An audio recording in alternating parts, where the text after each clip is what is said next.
Halo semuanya, apa kabar? Salam kasih dalam Yesus Kristus.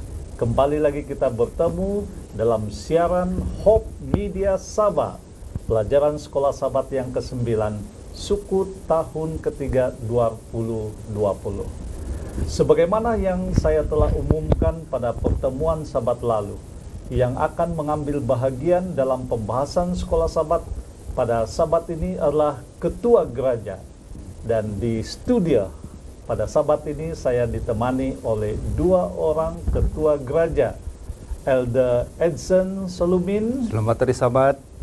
Melayani di Gereja Puhus Kapa, dan juga Elder Deroni Balantis. Selamat Sabat. Melayani atau Ketua Gereja di Gereja Mengkaladom Mantu Kiulu. Mari kita mulai pembahasan sekolah Sabat kita dengan doa pembuka yang akan dipimpin oleh Elder Edson. Mari kita berdoa. Maha besar Bapa di sorga, kami datang di hadirat-Mu pada saat ini dengan penuh kekurangan, kelemahan, dan dosa kami. Terima kasih ya Bapa, sentiasa mengampuni segala dosa dan kekurangan kami. Urapi kami satu persatu ya Tuhan dengan kuasa Roh Kudus-Mu. Biarlah setiap yang mendengar, walaupun di mana mereka berada pada saat ini, khusus kepada mereka yang berada di rumah, kiranya berkat berlimpah diberikan kepada mereka. Di dalam nama Tuhan Yesus Kristus kami berdoa. Amin. Amin.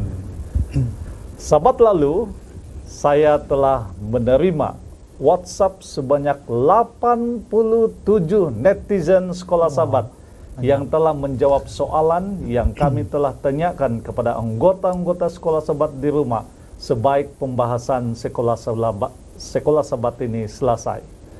Saya sangat menghargai semua penglibatan para anggota sekolah Sabat. Tahniah buat beberapa netizen sekolah Sabat yang telah menjawab dengan tepat. Walau bagaimanapun, message jawaban yang terawal sampai kepada saya sahaja yang akan mendapatkan berkat atau hadiah tambahan. Rata-rata saya menerima jawaban tersebut sekitar jam 9.46 pagi pada Sabat lalu. Berikut adalah nama-nama yang menerima hadiah berkat Tuhan Sabat lalu. Yang pertama, Elder Patrick Twin, Elder di Gereja SDA Rumus Tuaran. Kemudian Adi Abigail Exora, Gereja SDA di Likas, Kota Kinabalu. Kemudian Crystal Jane Chiu, anggota gereja di Panaitan, Kota Merdu. Dan yang terakhir, Hans Jebra James, Gereja Monopod, Kota Merdu. Nah, mungkin ada yang tertanya-tanya, 3 soalan kenapa ada 4 hadiah yang diperoleh? Sebabnya ialah ada 2 orang yang menjawab soalan tersebut dalam masa yang sama. Jadi itu sebab mereka, kedua-dua mereka telah mendapatkan hadiah. Sekali lagi, dari staf sekolah Sabat kami mengucapkan tahniah dan Tuhan memberkati. Adalah harapan kami kita terus setia mempelajari pelajaran sekolah Sabat kita. Dan sila terus bersama kami juga pada Sabat ini, karena soalan akan dikemukakan sebaik pembahasan selesai pagi ini. Jangan lupa, sila simpan nomor handphone saya 0108030821 atau melihat nomor handphone saya di screen handphone atau television Anda. Baik, mencari sahabat untuk Tuhan, sukacita berkongsi dalam misinya. Inilah tema besar sekolah Sabat kita sepanjang suku tahun ketiga ini. Pada Sabat ini, tajuk pembahasan kita ialah membangun sikap yang memenangkan. membangun sikap yang memenangkan. Hayat hafalan, mungkin kita boleh hafal ya.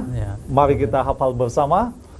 Hormatilah Kristus sebagai Tuhan dalam hatimu, dan sentiasa bersedia memberikan jawaban yang meyakinkan apabila seseorang bertanyakan asas harapan dalam hatimu. Jawab dengan lembut dan hormat. 1 Petrus 3 ayat 15, Alkitab versi Borneo. Sudah tentu yang di rumah juga sudah menghafal akan ayat hafalan ini, ataupun setidak-tidaknya kita sudah mengerti maksud dari ayat ini. Baik, untuk kali ini ada sekurang-kurangnya 6 bacaan yang perlu dibaca sepanjang pembahasan sekolah Sabat ini. Namun saya hanya akan baca ayat itu di mana, sementara huraiannya akan dinyatakan pada waktu kita membahas pelajaran ini nanti. Ayat-ayat tersebut Yohanes 4 ayat 27 hingga 30, Matius 15 ayat 21 hingga 28, 2 Tesalonika 1 ayat 1 hingga 4, Rom 15 ayat 7, Efesus 4 ayat 32, dan 1 Petrus 3 ayat 15, yaitu ayat hafalan kita.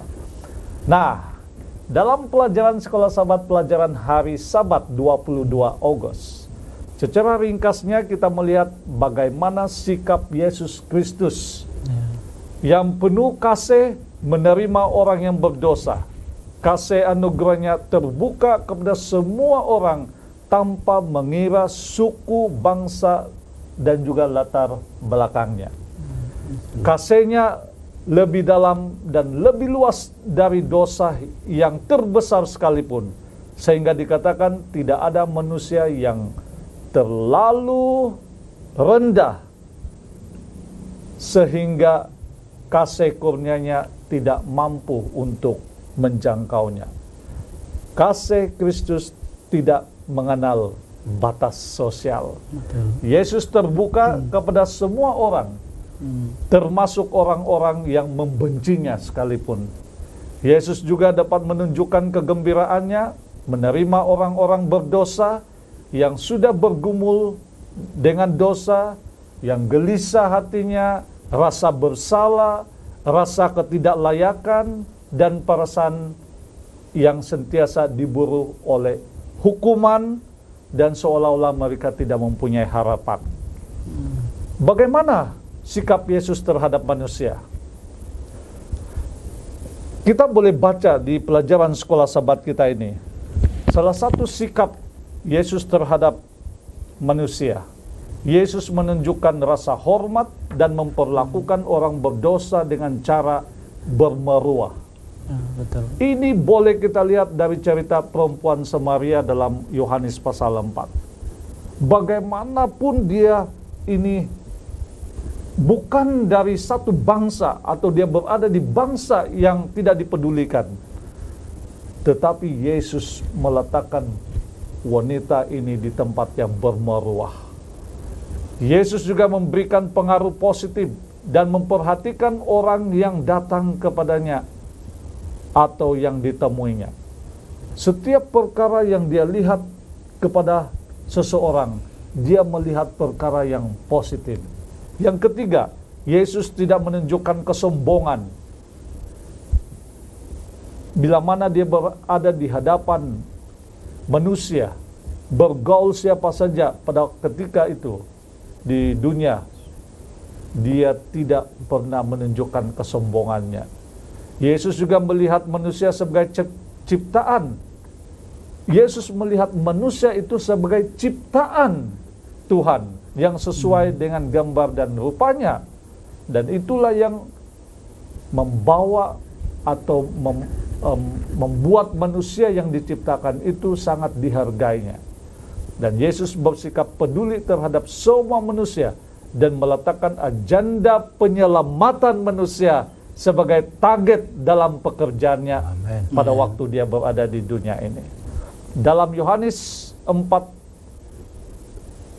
1 sepanjang ataupun dan di Kisah Para Rasul 8 kita boleh baca ayat-ayat ini mengungkapkan mengenai wanita Samaria. Kita tahu yang Samaria adalah satu daerah yang tandus dari segi penginjilan yang dilakukan oleh murid-murid Yesus. Sepertinya ada kesukaran bagi mereka untuk menembusi. Bahkan kita tahu yang Samaria ini dikatakan dari segi penginjilan mungkin kita tidak akan berjaya. Dan itulah yang dinyatakan oleh murid-murid Yesus. Tapi bagi Yesus, justru yang tandus itulah terdapat banyak jiwa-jiwa yang hatinya terbuka kepada Injil. Amen. Perempuan Samaria yang bertemu dengan Yesus di sumur Yakub menjadi contoh bagaimana wanita ini begitu terbuka kepada penginjilan yang Yesus telah sampaikan. Wanita ini bahkan kembali ke kotanya di Samaria. Apa yang dia buat? Dia ceritakan kepada orang lain, dan sehingga ramai orang di sana mendengarkan tentang berita baik ini. Melalui pekerjaan Yesus dalam diri wanita Samaria, pekerjaan untuk orang-orang Samaria kini terbuka. Dan apa yang terjadi?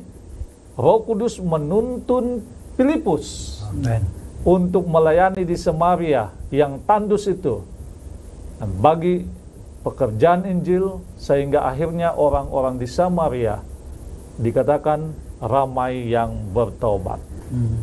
Peristiwa besar yang terjadi inilah, atau ini adalah disebabkan oleh sikap Yesus terhadap Samaria. wanita Samaria. Jadi kita akan pelajari sepanjang pelajaran selanjutnya bermula dari hari.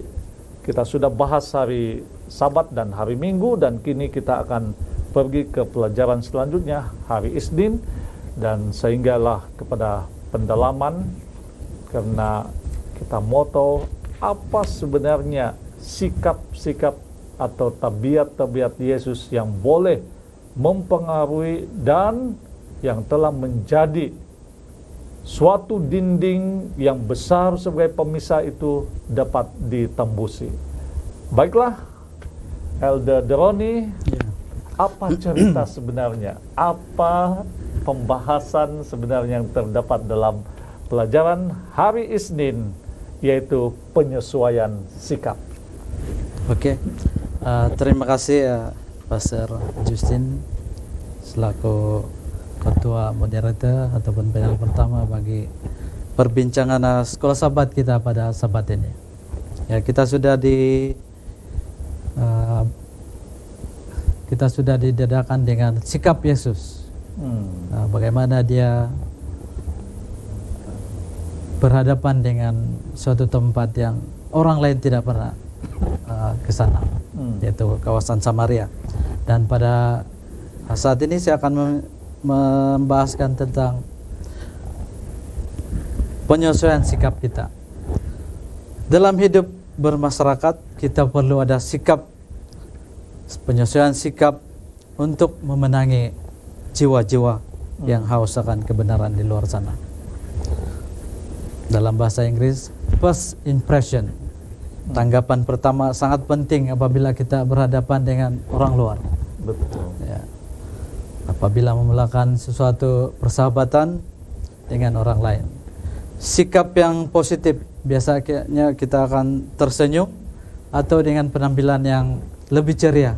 Apabila berhadapan dengan orang luar, akan memberikan tanggapan yang sangat baik bagi mereka, ya, terutama orang-orang baru yang kita temui. Namun sikap negatif seperti muram, kasar, sombong dan sebagainya pasti memberi kecacatan kepada penampilan diri kita.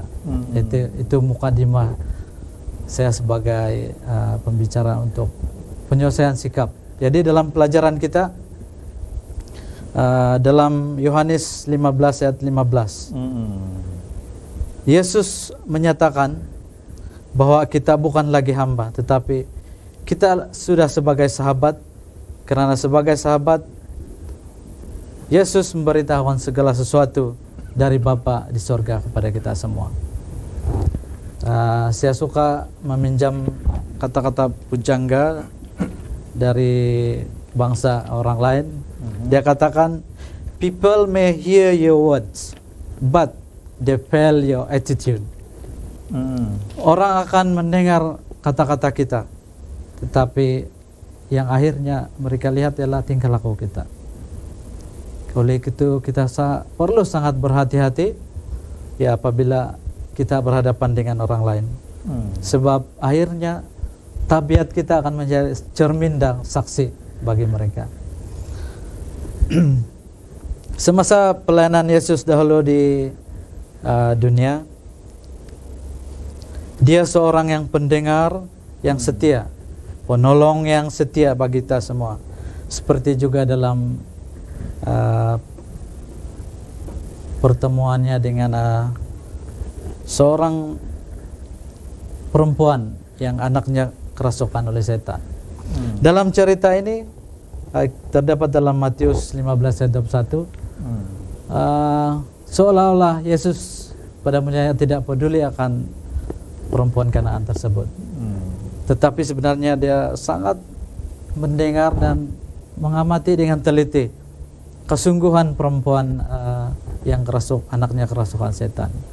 Akhirnya dia mengatakan bahwa kesungguhannya dan sifatnya yang bersungguh-sungguh untuk meminta kesembuhan dari Yesus menyelamatkan dia.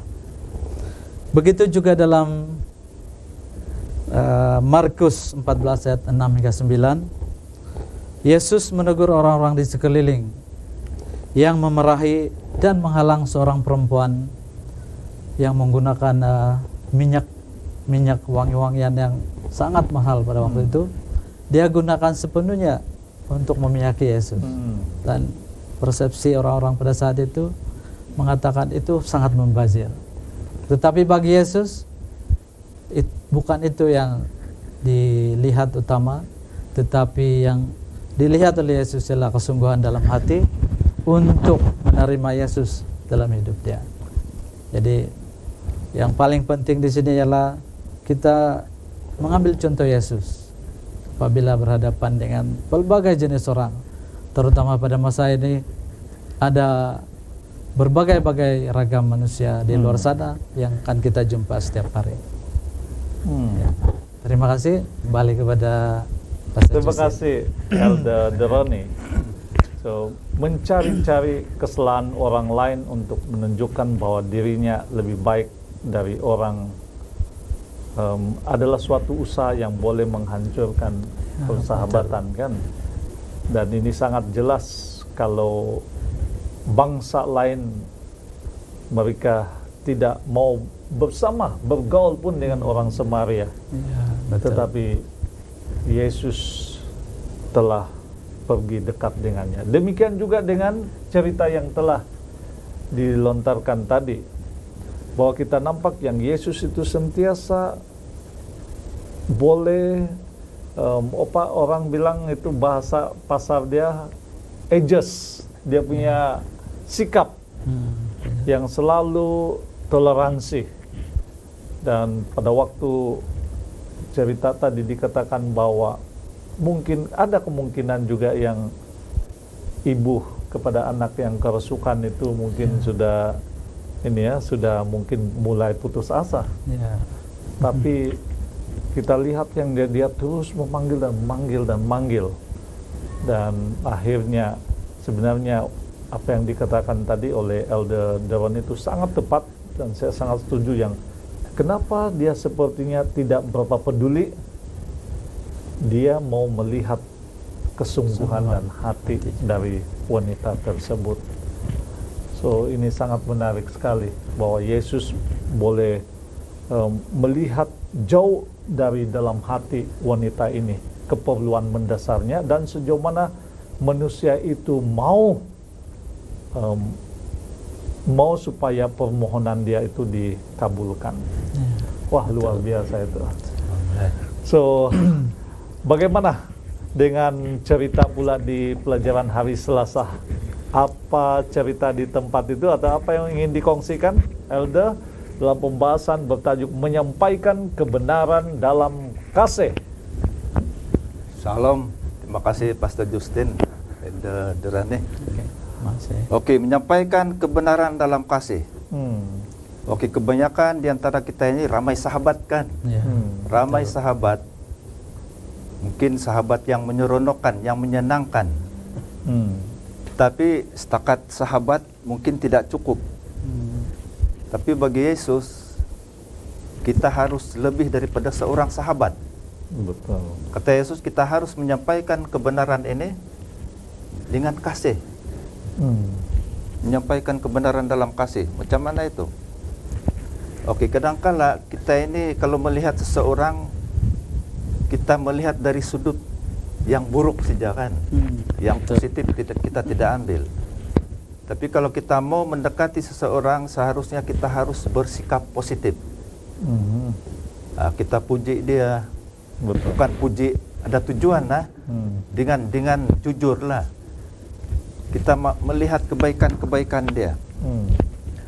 Dan kadang-kala kalau kita membicarakan tentang kebenaran ini, ada kawan kita ini yang mungkin terluka hati.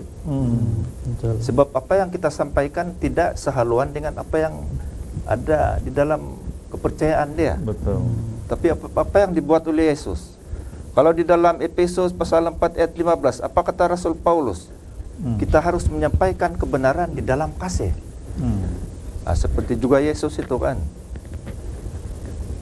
Kadang-kadang di dalam gereja ini pun kita lebih melihat kepada perkara-perkara yang negatif, keburukan-keburukan anggota barangkali kan. Kita tidak melihat yang positif.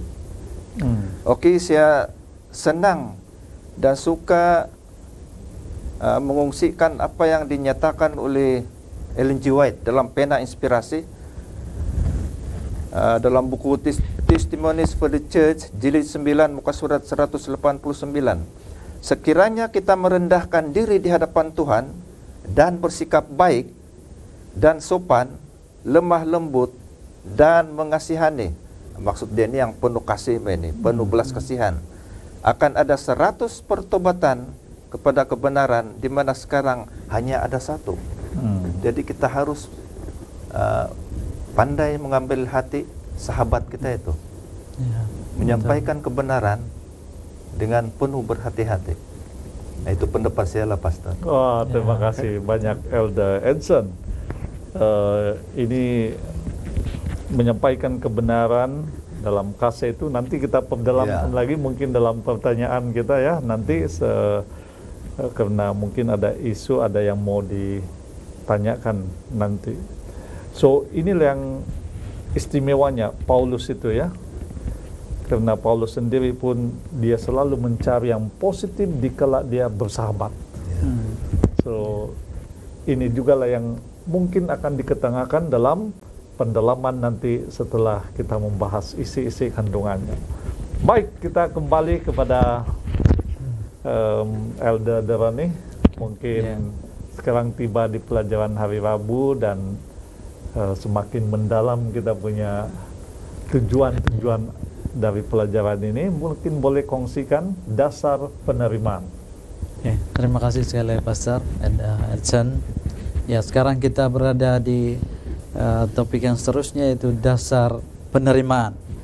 Ada dua ayat inti yang kita boleh temui di sini di pelajaran Rabu ini, dalam Rom 15 ayat 7 dan Efesus 4 ayat 32. Dalam Rom 15 ayat 7 menyatakan bahwa sebab itu terimalah satu akan yang lain, sama seperti Kristus yang telah menerima kita demi kemuliaan Allah. Walaupun kita sebenarnya tidak layak dengan segala kekurangan, kelemahan, kecacatan kita, namun rahmat Tuhan, anugerah yang sungguh besar, luar biasa bagi kita, kita sudah layak menerima keselamatan yang sudah Tuhan curahkan kepada kita dengan salib yang sudah menjadi bukti kepada pengorbanan terbesar ini.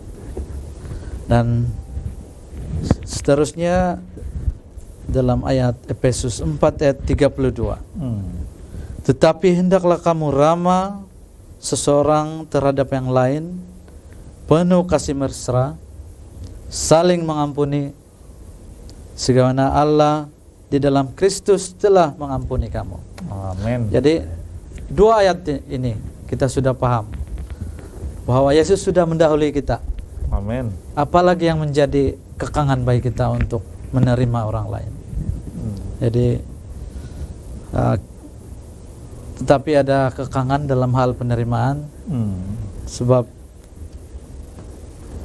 semua orang di dunia telah berdosa. Menerima orang lain seadanya tidak bermaksud kita menghalalkan keberdosaan orang. Itu yang paling penting. Betul.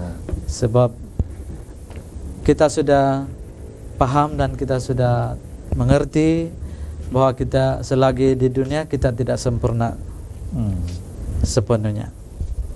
Tetapi kesempatan inilah kita perlu mengambil kesempatan ini untuk membawa seseorang, kawan-kawan kita, untuk mengenali juru selamat dengan lebih dalam, dengan lebih dekat.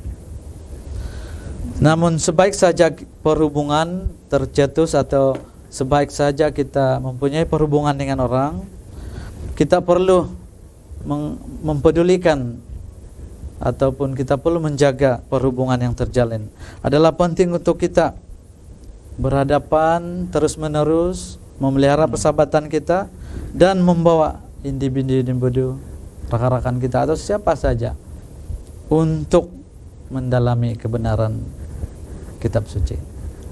Dan sebagaimana sahabat kita kepada setiap orang, saya pasti kita rindu untuk menghosikan kebenaran kekal yang dapat mengubah setiap individu yang mahu, yang rindu dan rela untuk datang kepada Juru Selamat.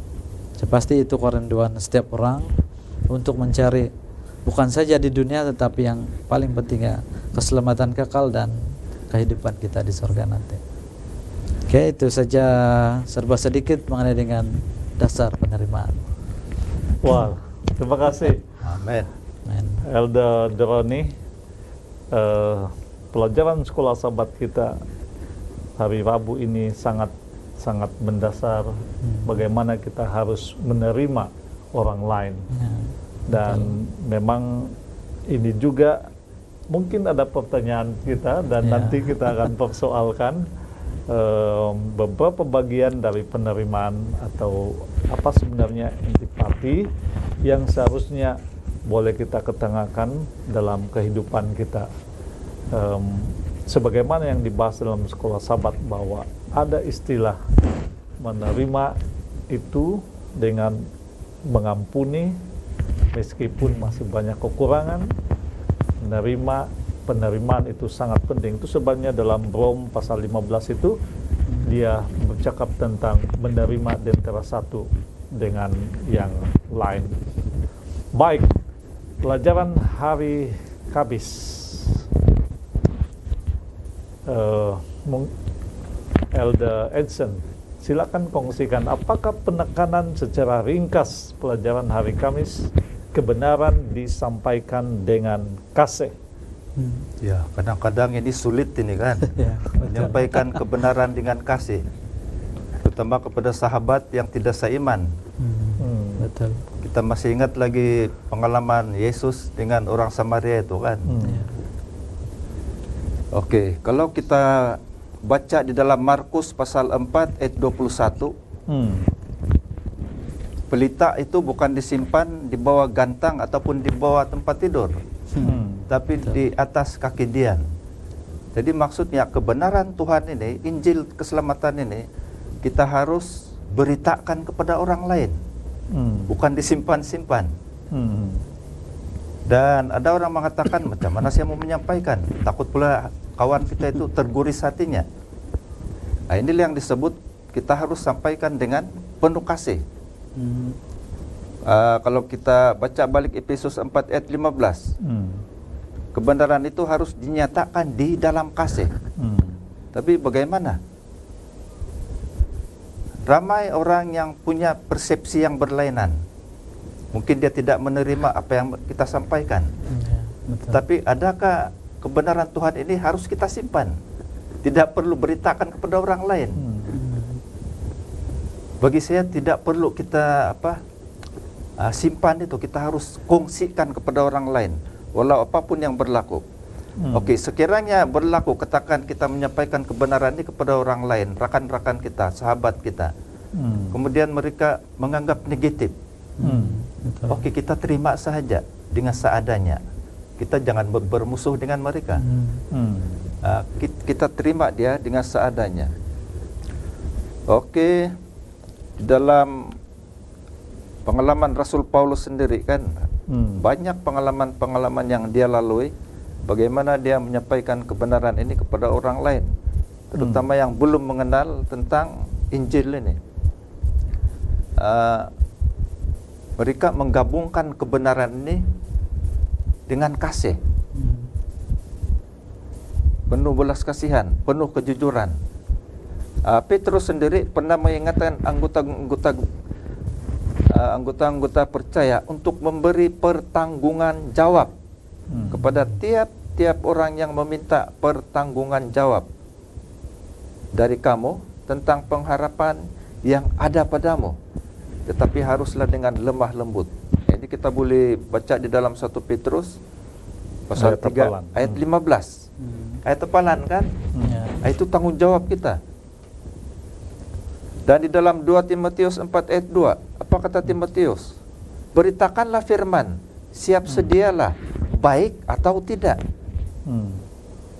Baik atau tidak, baik waktunya. Nyatakanlah apa yang salah, tegurlah, dan nasihatilah dengan segala kesabaran dan pengajaran. Jadi kalau ada yang tidak kena dengan apa yang diajarkan oleh Tuhan, kita harus tegur, tapi dengan cara yang betul. Itu pendapat saya. Dan apa yang diterangkan di dalam pelajaran sekolah Sabat ini, Pastor. Ya, terima kasih. So, maksudnya juga ialah kebenaran kita tidak kompromi untuk. Ya, tiada kompromi. Ya harus dinyatakan, dikongsikan.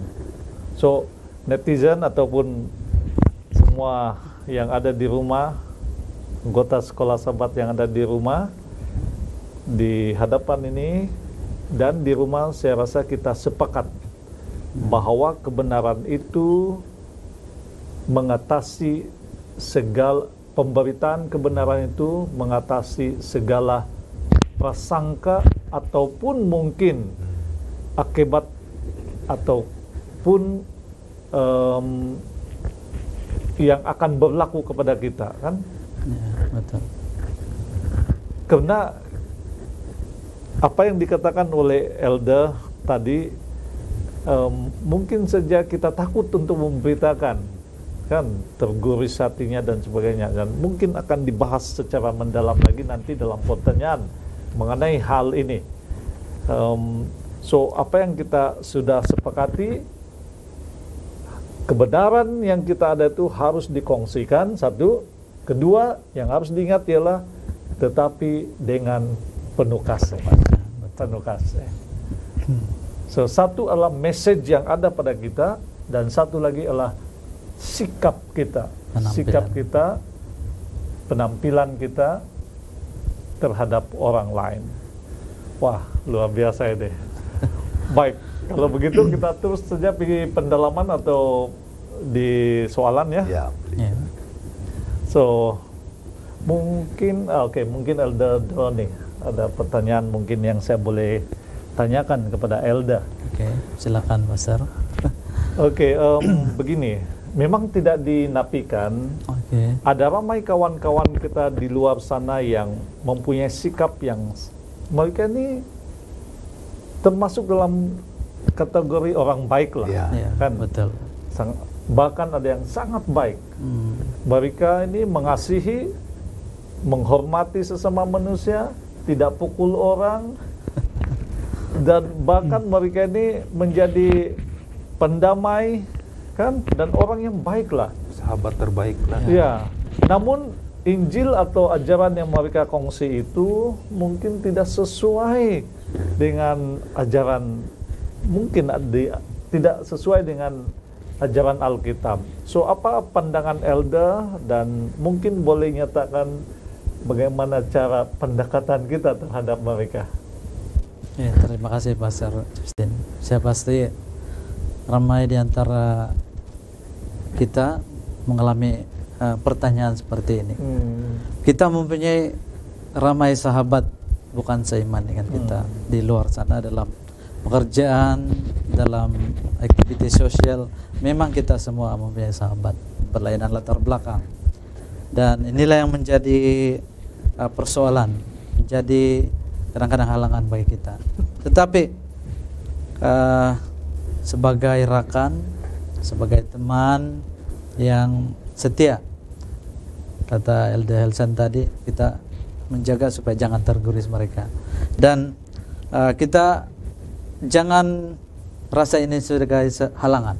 Kita akan terus bersahabat dengan mereka, dengan sikap pembawaan yang menyenangkan, yang paling penting. Jangan kita pula yang ada kecacatan di hadapan mereka, sebab tabiat sikap kita akan menjadi kadang-kadang menjadi batu sandungan. Orang selalu cakap, orang katakan bahwa itu benar. Ya, jadi batu sandungan. Perwatakan kita yang baik, tabiat kita mesti setuju dengan tabiat Tuhan, seperti yang sudah kita pelajari tadi. Dan dalam Lukas 4 ayat 22, satu teladan yang baik bagi kita, yaitu Yesus sendiri. Apabila Yesus berkata-kata, orang-orang yang mendengar kata-kata dan ucapan Yesus sangat tertarik. Kata-kata Yesus sangat berkuasa. Amin. Ya. Dan kenapa orang-orang pada masa dahulu terpegun atau tertarik dengan kata-kata Yesus? Rahasianya ya apa yang dikatakan Yesus, itulah yang Yesus amalkan, Yesus hidupkan, Yesus buat, sementara beliau dalam pelayanannya beberapa tahun di dunia dahulu. Dan sikapnya adalah firmannya atau perkataannya. Itu yang kita boleh simpulkan sikap Yesus. Wah, luar biasa. Terima kasih Elder Devani. Sangat-sangat padat soalannya, dan tinggal kita anggota sekolah Sabat di rumah dan kami sendiri, kita harus bertindak seperti Yesus dengan sikap yang ada, dan tentunya inilah dorongan dari Roh Kudus. Dan kita harus berdoa supaya kita juga melembutkan hati kita, belajar untuk ditegur, belajar untuk menerima teguran, dan akhirnya yang kita boleh menjadi pengaruh yang baik kepada kawan-kawan kita di luar, karena bagi kita menjadi orang baik itu baik, tetapi menjadi orang yang benar itu adalah satu standar ataupun satu lagi langkah yang sangat bijak yang harus diambil oleh seorang insan di dunia ini. Sebab kita boleh saja jadi baik kepada siapa saja, kan? Tetapi untuk menjadi seorang yang benar di mata Tuhan, yang telah dikuasai oleh Roh dari Tuhan, maka kita karena kongsikan hal yang kita ada, hal yang benar itu kepada orang lain, sehingga mereka juga menerima bukan hanya orang baik, tetapi menjadi orang yang benar. Baik. Soalan selanjutnya, Elder Edson, begini soalannya, Elder. Antara kebenaran dan kasih, ada dua bagian yang kadang-kadang sukar disatukan atau dipadukan. Kebenaran biasanya sakit bagi sebahagian orang-orang di luar sana, dan bila kita berterus terang mengenai kebenaran itu, ada yang merasa sakit, bahkan kita mungkin akan menimbulkan pergeduhan, sehingga kasih itu musnah. Tapi bila kita tidak menyatakan kebenaran, kita tidak dapat memberitakan Injil keselamatan tersebut. Jadi apa pandangan Elder mengenai situasi ini dan bagaimana kita memecahkan persoalan ini supaya kebenaran dan kasih itu seimbang dan mungkin kita boleh gunakan kasih itu supaya kebenaran itu boleh mereka terima. Apa pandangan Elder? Sukar betul soalan ini kan, Pastor. Oke, kalau menyentuh tentang soalan ini saya teringat pula apa kata Yesus. Aku datang dengan pedang, dia cakapkan. Seperti saya lupa di mana ayat itu. Maksudnya di sana adalah dia boleh memecah belahkan hubungan di antara keluarga, mungkin adik-beradik, saudara mara. Aku datang dengan pedang. Apa maksudnya itu? Adakah dia datang di dunia ini untuk memecah belahkan hubungan manusia? Tapi sebenarnya tidak. Dan kita boleh ambil perkataan Yesus ini untuk menyampaikan kebenaran Tuhan kepada orang lain. Mungkin kita ada saudara mara, ada sahabat Anda yang mungkin tidak sealiran dengan kita. Tapi kebenaran tetap kebenaran. Ya, betul. Walaupun kadang-kadang itu mengguris perasaan mereka, tapi oleh sebab tanggung jawab kita adalah menyampaikan Injil keselamatan ini, dasar yang kita harus kongsikan kepada orang lain, kita harus kongsikan. Walaupun kadang-kala berlaku mungkin perselisihan paham, ada yang bermasa muka di masa yang lain pula. Dia tidak pandang kita, kita jadi musuh dia. Tapi apa peranan kita? Oke, kita berbalik kepada persoalan sebentar tadi itu kan, kita harus menyatakan kebenaran di dalam kasih. Mungkin kita boleh bersahabat dengan dia, melihat perkara-perkara yang positif di dalam diri orang tersebut. Maksudnya kita harus pandai mendekati orang tersebut untuk mengungsikan kebenaran ini tanpa mengguris hati dia. Mungkin setiap kita ini ada kemahiran bahkan untuk mendekati seseorang. Jadi di sanalah kita boleh masuk untuk menyampaikan kebenaran Tuhan ini kepada orang lain. Tapi kalau dia beranggapan negatif, kita terima sajalah. Kita jangan bermusuh dengan dia. Betul. Kita terima pendapat dia, apa yang dia percaya kita terima saja. Tapi jangan lupa kongsikan kebenaran ini juga kepada dia. Dalam waktu yang sama mungkin kita jangan memaksakan. Jangan memaksa. Kita punya pengetahuan atau pengetahuan kita dari Alkitab itu kan. Dan mungkin kita sebagai umat Adventist pada permulaan itu jangan kita ajarkan doktrin kita. Mungkin itu berat. Tapi kita harus kongsikan berkaitan dengan kasih Yesus. Saya sangat tertarik bila mana kita awali perbincangan kita tadi dengan banyak sekali kita sebut tentang bersahabat, bersahabat dan bersahabat. Mungkin ada pengalaman Elder Deroni mengenai hal bersahabat ini yang akhirnya menjadi kawan dan mungkin boleh kita kongsikan di masa akan datang, kan? Ya, betul. Itu sebab hal bersahabat ini memang sangat penting. Sehingga kita sendiri pun ada pengalaman dan orang lain pun sebenarnya kalau rekan-rekan kita yang lain pun kebanyakan manusia suka bila mana kita bersahabat, kan? Dan tadi ada disentuh mengenai kita senyum dengan mereka. Senyuman itu kan saya rasa itu boleh memecah ribuan prasangka dan prejudis dari seseorang bila mana kita senyum. Terima kasih atas jawaban yang padu. di dalam Ibrani juga menyatakan bahwa firman itu bagaikan padang kan, bermata dua. Ya. Dan memang pun kebenaran itu sakit. Tapi biasanya yang sakit itu sampai ke dalam, betul? Iya. Kan?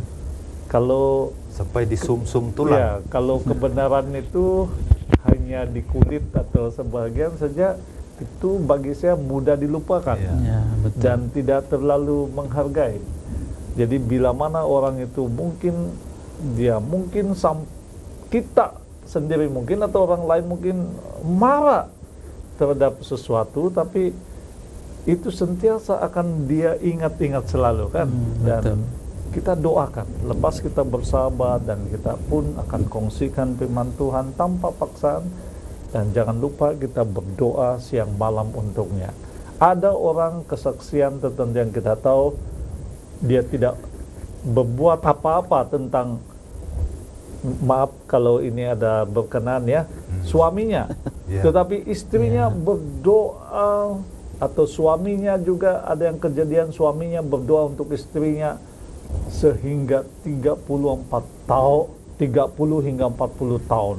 Akhirnya istri atau suami itu mengambil keputusan untuk menerima Yesus sebagai juru selamat.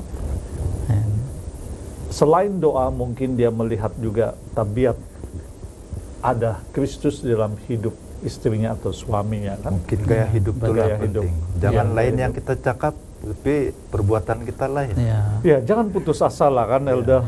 Kita yang seperti ini jangan kita putus asa.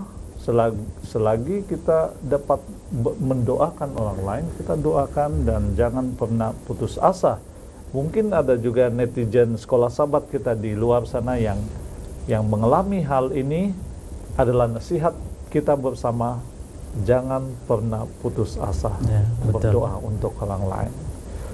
Baik, kita pergi ke soalan kedua untuk Elder Deroni. Bagaimana kita memberi motivasi?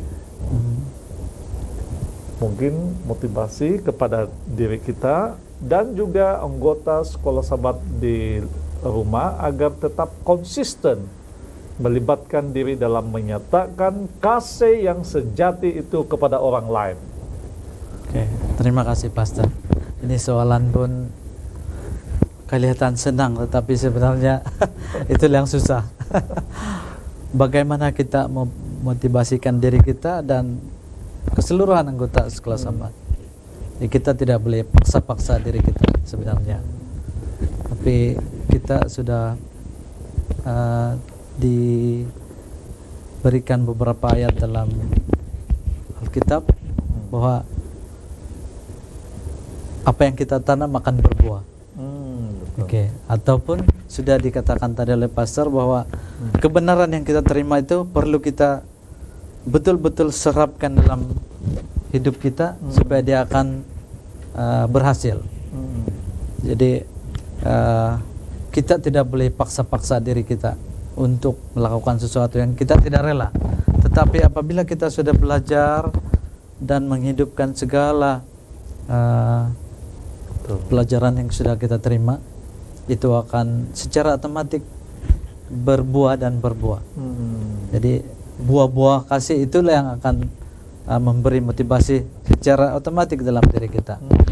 Dan saya suka berkongsi beberapa ayat bahwa apabila kita sudah matang, yang sudah kita tabur dalam diri kita, kita sudah pelihara, kita akan paham tanggung jawab kita. Dalam Matius 22 ayat 39, kasihilah sesama manusia seperti engkau mengasihi dirimu sendiri. Oh, ya, ini kan jadi motivasi kita bahwa kita harus mengungsikan kepada orang lain dan terlebih mengasihi mereka. Ya, menganggap diri mereka juga sama seperti kita. Sebab di mata Tuhan tiada yang berbeza di dunia. Kita adalah sama rata. Kita di pandangan Tuhan adalah sama saja. Dan seperti yang kita sudah pelajari sebelum-sebelumnya bahwa orang lain tidak boleh masuk ke tempat itu, contohnya Samaria, tetapi Yesus boleh masuk. Apa rahasianya? Rahasianya sudah saya berikan tadi, bahwa dia sudah menghidupkan apa yang difirmankan kepada Yesus sendiri adalah firman, dan firman itu hidup. Seterusnya dalam Amsal 3 ayat 27. Bagaimana kita menyatakan kasih kepada orang lain dan memberi motivasi kepada rekan-rekan kita.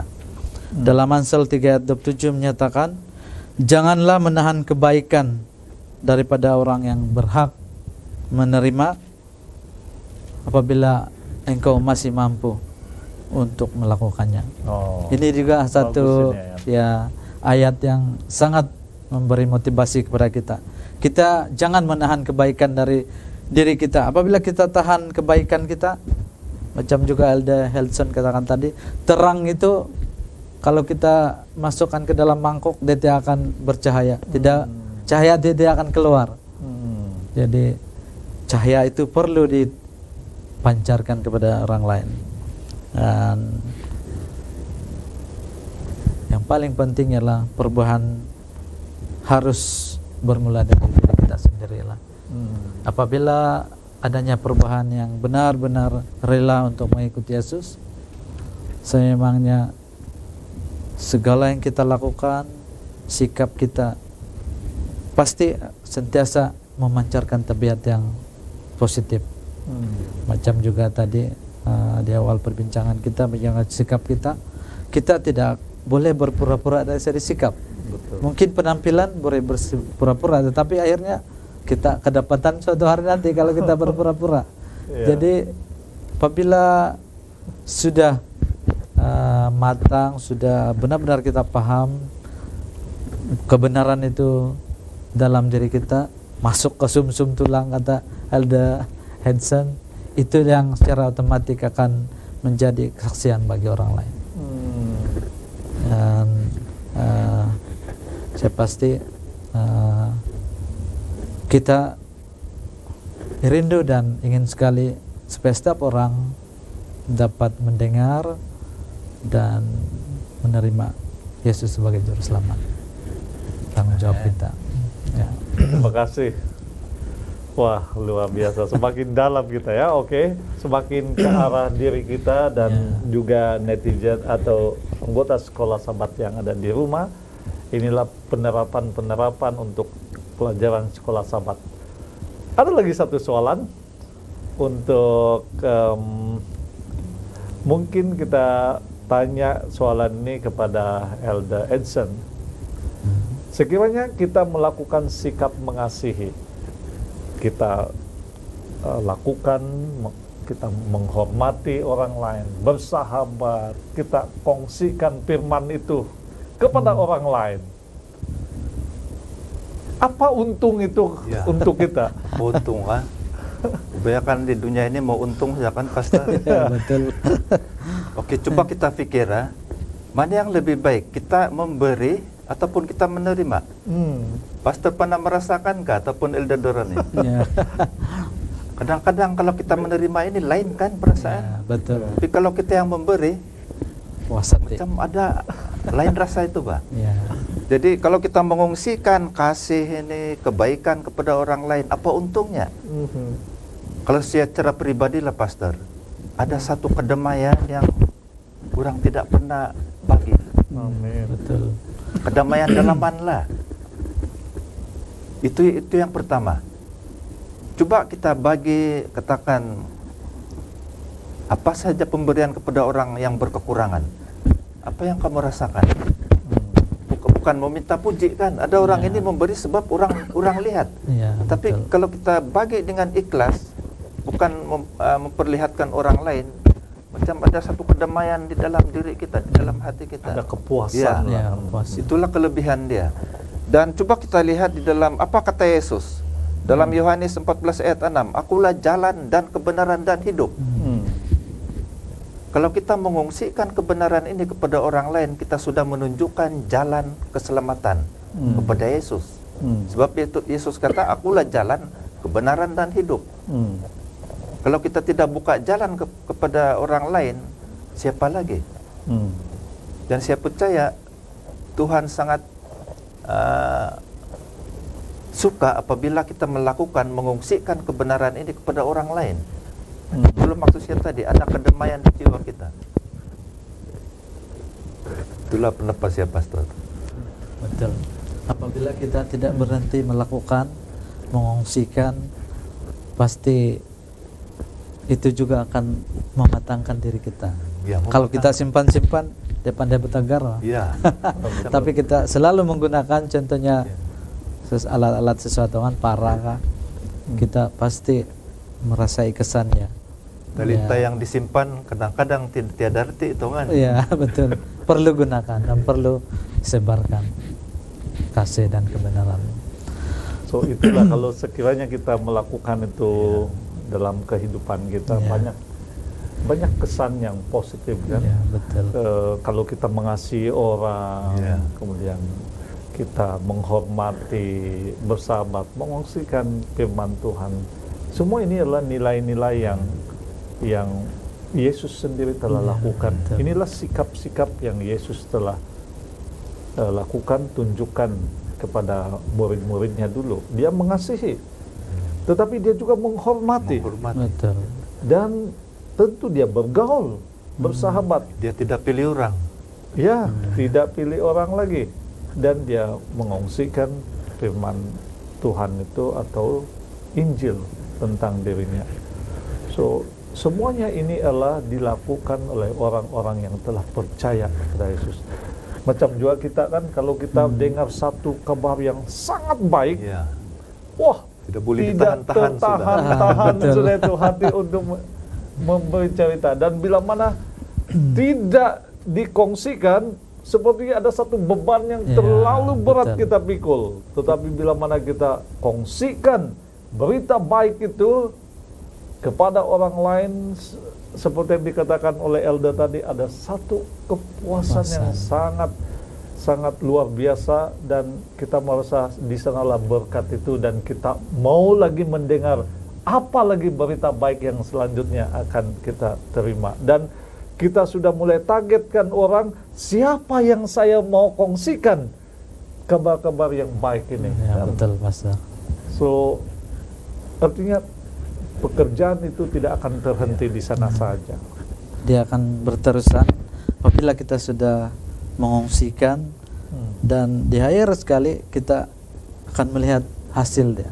Dan satu lagi kepuasan yang luar biasa bagi kita apabila kita melihat jiwa yang sudah kita menangi dalam Kristus. Dan kadangkala bukan semestinya pada masa itu bibit itu bertumbuh, bahkan Pastor. Itu tugas Tuhan untuk menyiram Roh Kudus.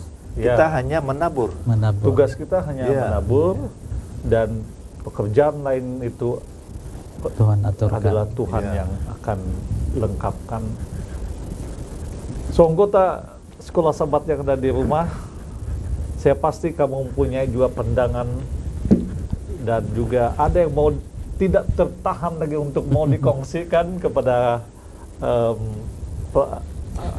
kami ataupun anggota sekolah sahabat yang lain. Tetapi kamu boleh tuliskan itu melalui WhatsApp, dan share kepada kami, dan share juga di grup yang lain. Dan puji Tuhan, karena saya lihat di grup WhatsApp di mana saja kini yang ada pada saat ini, belum pun sampai hari Jumaat sudah ada yang awal-awal, hari Isnin, hari Minggu sudah ramai yang kongsikan pembahasan sekolah sahabat, dan itulah maksudnya tidak tertahan. Tetapi anggota sekolah sahabat, jangan juga hanya nampak tuh pelajaran dan terus forward. Tetapi pastikan baca dulu. Lepas dibaca, tentukan nilai-nilai rohani yang kita boleh dapat, dan baru kita forward kepada firman itu atau pembahasan itu di grup lain. Baik, kita sudah berada di akhir daripada pembahasan ini, tapi mungkin saya boleh berikan masa ini kepada Elder Deroni untuk closing statement. Oke. Bagaimana sikap sebenarnya kita apabila berhadapan dengan orang.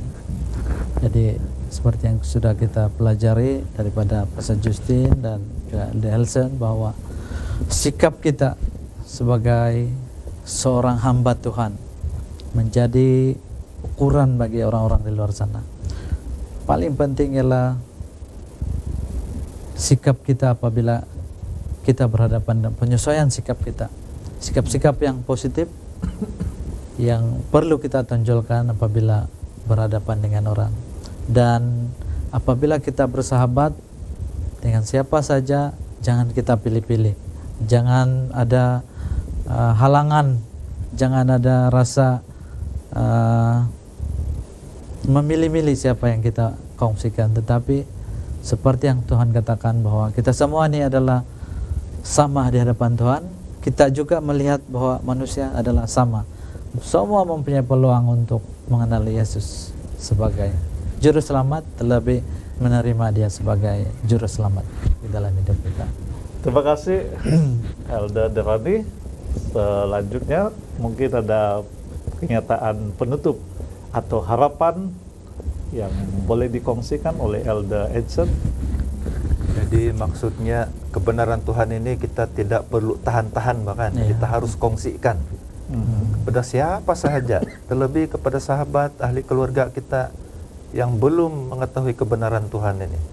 Tapi pastikan dengan cara yang betul, dengan penuh kasih.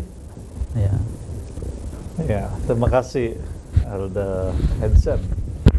Baik, anggota Sekolah Sabat dan anggota gereja yang bersama kami dalam siaran Hope Media Sabah ini, pembahasan kita sudah selesai, hampir ke penghujung.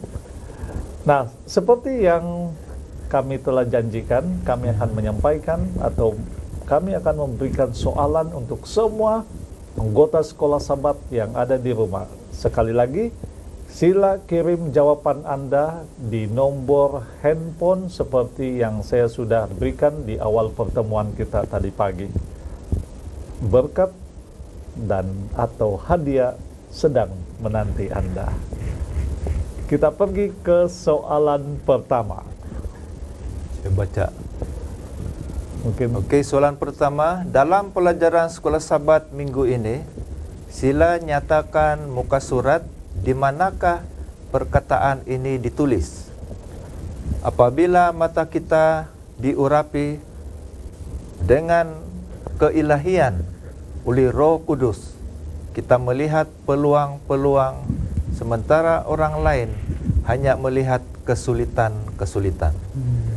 Mungkin boleh diulang lagi. Saya ulang balik. Soalan pertama. Dalam pelajaran Sekolah Sabat minggu ini, sila nyatakan muka surat di manakah perkataan ini ditulis. Apabila mata kita diurapi dengan keilahian oleh Roh Kudus, kita melihat peluang-peluang, sementara orang lain hanya melihat kesulitan-kesulitan. Terima kasih Elder Edson. Soalan kedua. Terima kasih Pastor. Soalan yang kedua. Dalam pelajaran Sekolah Sabat minggu ini, sila nyatakan muka surat di manakah perkataan ini ditulis. Dengar baik-baik. Melihat orang bukan karena apa yang ada padanya, tetapi apa yang bakal terjadi kepada mereka. Itulah yang membuat perbezaan. Yesus mempunyai sikap yang memenangkan dan begitu juga kita. Oke, saya ulangi sekali lagi. Dalam pelajaran Sekolah Sabat kita minggu ini, sila nyatakan muka surat di mana perkataan ini ditulis. Melihat orang bukan karena apa yang ada padanya, tetapi apa yang bakal terjadi kepada mereka. Itulah yang membuat perbezaan. Yesus mempunyai sikap yang memenangkan dan begitu juga dengan kita. Terima kasih Elder Devani. Dan dari saya juga mengenai muka surat, di mana perkataan atau muka surat manakah perkataan ini telah ditulis dalam pelajaran Sekolah Sabat. Kasih yang dicerminkan dalam perhubungan Trinity ini dan kerjasama mereka bersama dalam penciptaan dan penebusan menjadi satu teladan bagi semua kelompok kecil pada hari ini.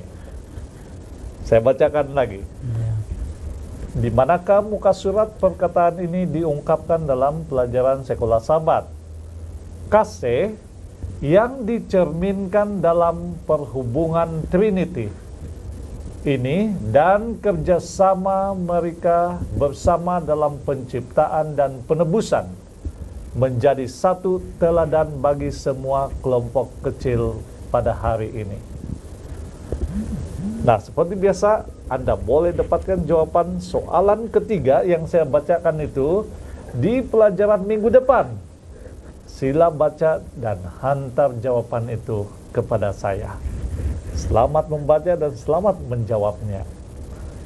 Baik, kami akan bacakan ayat hafalan. Hormatilah Kristus sebagai Tuhan dalam hatimu dan sentiasa bersedia memberikan jawaban yang meyakinkan apabila seseorang bertanyakan asas harapan dalam hatimu. Jawab dengan lembut dan hormat. 1 Petrus 3 ayat 15. Terima kasih Elder Edson dan juga Elder Droni bersama saya di studio pada Sabat ini. Kiranya Tuhan terus memberkati pelayanan Elder di gereja masing-masing. Amin. Terima kasih juga saya ucapkan buat semua anggota sekolah Sabat yang berada di rumah atas kesetiaan Anda mengikuti pembahasan sekolah Sabat. Akhir sekali, majulah sekolah Sabat untuk pertumbuhan dan hubungan pribadi dengan Tuhan. Sampai jumpa lagi. Sebagai doa penutup, saya minta Elder Droni untuk berdoa. Oke, mari kita sama-sama tunduk kepala dan saya pimpin dalam doa.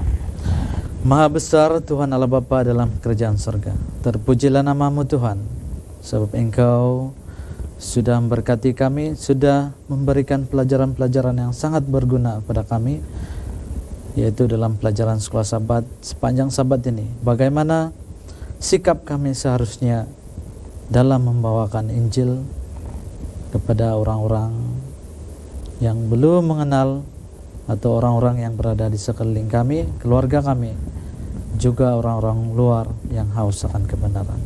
Kiranya Tuhan terus memberkati kami semua, Pastor Justin, Elder Hudson, dan semua anggota, semua pendengar yang sudah belajar dan mendengar sekolah Sabat sepanjang Sabat ini. Biarlah semua itu akan menjadi berkat dan akan berbuah dalam kehidupan kami, supaya kehidupan kami, hidup kami tertuju dan lebih dekat kepadamu Tuhan. Ampuni kami Tuhan dari segala dosa dan kesilapan kami, supaya kami sentiasa layak di hadapan-Mu. Terlebih kami sentiasa bersedia untuk kedatangan yang kedua kali pada bila-bila masa. Terima kasih Tuhan, kami persembahkan semua ini hanya di dalam nama-Mu Tuhan yang telah menjadi juru selamat dan penebus kami. Amin. Amin.